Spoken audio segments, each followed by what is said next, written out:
欢迎收看6小时的财经快讯。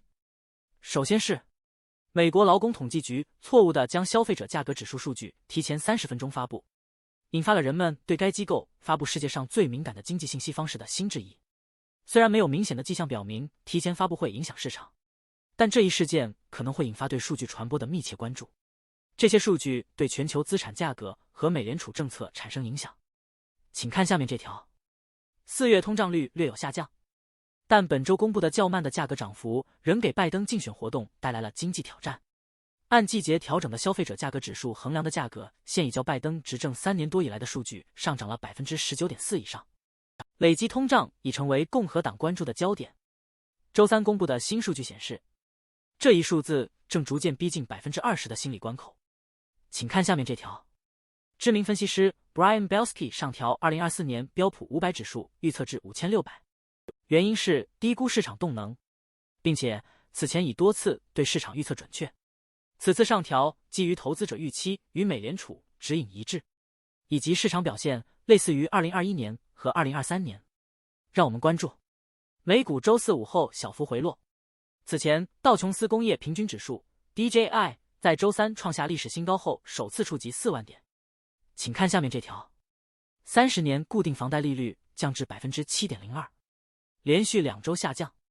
尽管利率下调，但融资成本仍高，购房者仍然持观望态度。美联储暗示在持续通胀放缓的情况下，最早可能在秋季降息。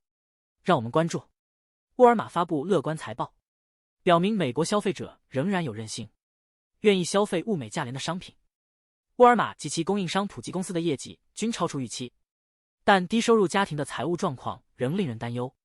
沃尔玛通过提供更多折扣来吸引各收入阶层的消费者。接下来这条：社交媒体推动 GameStop 和 AMC 股价回升后，随着人们对 Roaring Kitty 兴奋情绪的消退，两家公司股价连续第2天下跌。机构投资者加入了魔音股狂潮，空头卖家已吸取教训，减少了暴露。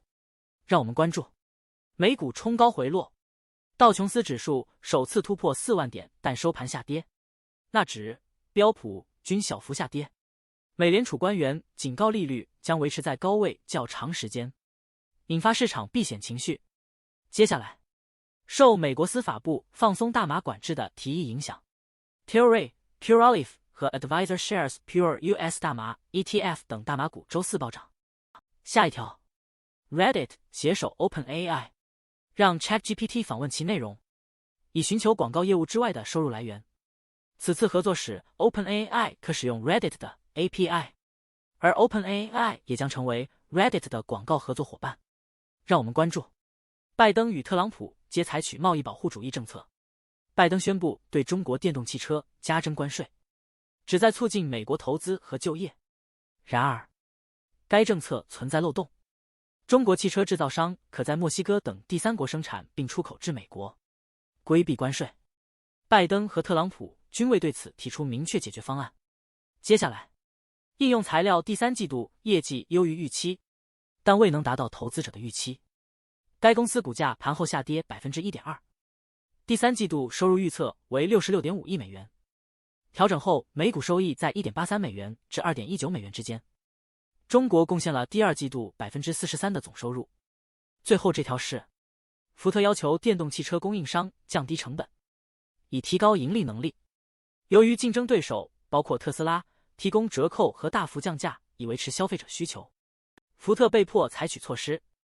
分析师表示，电动汽车制造商需要推出大众负担得起的车型，以重新激发需求并抵御比亚迪等中国汽车制造商的竞争。以上是过去6小时的财经快讯，我们6小时后见。